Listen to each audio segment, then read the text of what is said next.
আসসালামু আলাইকুম।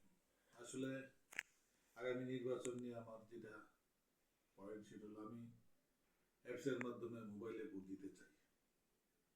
হ্যাঁ, তার কারণ হলো নির্বাচনী যে ব্যয়, ভোট কেন্দ্রের যে ব্যয় হয় বা জাতীয় নির্বাচনের যে ব্যয় হয়, আমার মনে হয় সরকার যদি চিন্তা করে বা ইচ্ছা করে তাহলে অ্যাপসের মাধ্যমে ভোট হবে। প্রতি সেকেন্ডে সেকেন্ডে মিনিটে মিনিটে ভোট কাউন্ট হয়ে যাবে ভোটও। হ্যাঁ, খালি ওই ওই পর্দা টানাই দিবে ভোটার ভোটার ভোটার এলাকা ভিত্তিক পর্দায় লোকজন দেখতে থাকবে ভোট হইতেছে, ভোট পড়তেছে। আর যাদের মোবাইল থাকবে না তাদের জন্য মোবাইলের একটা ব্যাপার, একটা ভোটের কয়েকবারই পর পর।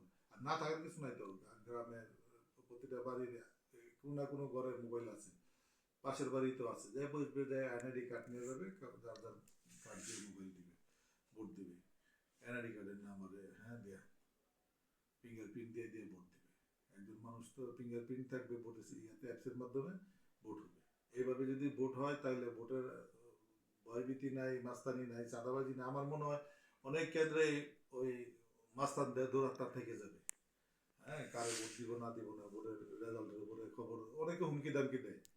অনেকে গ্রামে মাঠে স্কুলের বা ভোট কেন্দ্রের মাঠে থেকে বইলাই দেয় যে ভোট গণনার পরে বুঝবো তোমরা ভোট দেওয়া নাই, ইত্যাদি ইত্যাদি, মানুষকে থ্রেট দেওয়া হয়। হ্যাঁ, এটা এগুলার থেকে মুক্ত হওয়ার জন্য মোবাইলের মাধ্যমে ভোট দিবে, ফিঙ্গারপ্রিন্ট দিয়ে দেওয়া।